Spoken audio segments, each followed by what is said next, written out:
নির্বাচনী প্রচারণার সময় চীন নিয়ে নিজের পরিকল্পনার কথা জানিয়েছিলেন ডোনাল্ড ট্রাম্প। দ্বিতীয় মেয়াদে দায়িত্ব নিয়ে চীন থেকে পণ্য আমদানিতে 60% পর্যন্ত শুল্ক আরোপ করবেন বলেও জানান সে সময়। সম্প্রতি চীনকে ঠেকাতে আরও 10% শুল্ক আরোপের ঘোষণা দেন নবনির্বাচিত মার্কিন প্রেসিডেন্ট।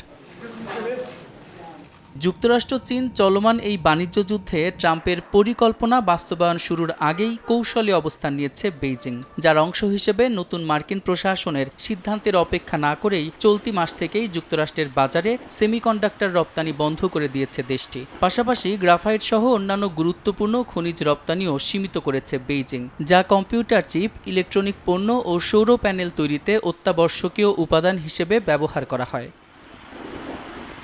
এদিকে বিশ্ব অর্থনীতির শীর্ষ ও দ্বিতীয় অবস্থানে থাকা দেশটির সঙ্গে বাণিজ্য যুদ্ধে ট্রাম্পের অতিরিক্ত শুল্ক আরোপের পরিকল্পনা চীনকে আরও প্রতিশোধপরায়ণ করে তুলতে পারে বলে সতর্ক করেছেন মার্কিন অর্থনীতিবিদ স্টিফেন রোজ।